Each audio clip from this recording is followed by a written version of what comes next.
प्रिया, एक काम करना, शीला को ये 25,000 रुपए सैलरी, मिठाई का डब्बा और एक गिफ्ट दे देना। मैं थोड़ी जल्दीबाजी में हूँ तो मुझे आने में रात हो जाएगी। ठीक है भाभी। ठीक है। और हाँ, सैलरी स्लिप पे उसके साइन जरूर ले लेना, ठीक है? ठीक है भाभी। ये भाभी का दिमाग तो खराब नहीं हो गया? अरे शीला हमारे घर की मामूली सी नौकरानी है, उसके 25,000 रुपए सैलरी। ये सैलरी उसकी औकात से कुछ ज्यादा नहीं है। शीला, एक बार इधर आना। जी मेम साहब। अरे बैठ जा।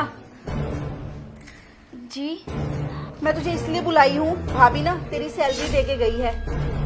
हाँ मेम साहब, मैंने सुना ही सब कुछ। अच्छा, तो तू हमारी बातों पे कान लगा के बैठी थी? रोज हमारी बातें सुनती है ऐसे?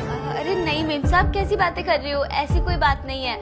वो मैं ये फ्रीज साफ कर रही थी ना, तो मुझे सुनाई दे गया कि मेम साहब मेरे लिए ये मिठाई का डब्बा, ये तोहफा और 25,000 रुपए देकर गई है।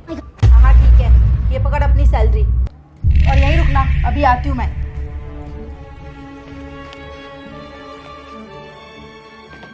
ये तो केवल 8,000 रुपए ही है, पर मेम साहब तो 25,000 रुपए देकर गई है मेरे। फिर इन्होंने मुझे इतने कम पैसे क्यों दिए हैं? अब एक काम कर, सैलरी तो तुझे मिल गई है, यहाँ साइन कर दे। नहीं मेम साहब, हम साइन नहीं करेंगे।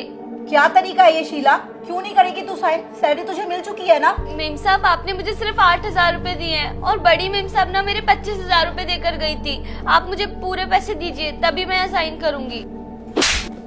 कुछ ज्यादा जुबान नहीं चल रही तेरी?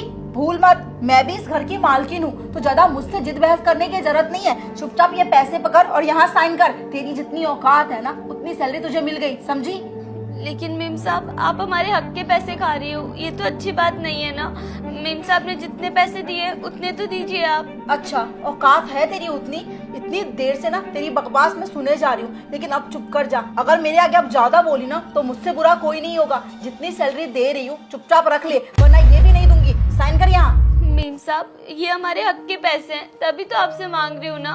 और वैसे भी 7 साल हो गए मुझे इस घर में काम करते हुए, तब जाके मेरी सैलरी मेम साहब ने 25,000 रुपए करी है। शुरुआत में जब मैं लगी थी ना, तब मुझे सिर्फ 5,000 रुपए मिलते थे। इतनी मेहनत करी है मैंने, दिन रात एक करके काम किया है, तब आज इतने पैसे मिल रहे हैं। और आप हो कि वो पैसे भी खाने में लग रही हो।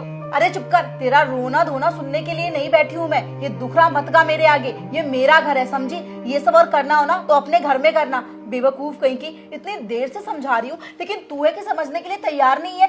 अरे तुम लोग मामूली से गरीब लोग होते हो, तुम्हारे खर्चे ही क्या है? दाल रोटी तुम्हें खाना है, ये नहीं कि तुम लोग रोज रोज पनीर बना के खाते होगे। तो 8,000 रुपया ना तुम जैसे लोगों के लिए बहुत बड़ी बात होती है। 8,000 में ना तुम लोगों का पेट पल जाएगा, घर चल जाएगा, सब हो जाएगा, समझी? और अगर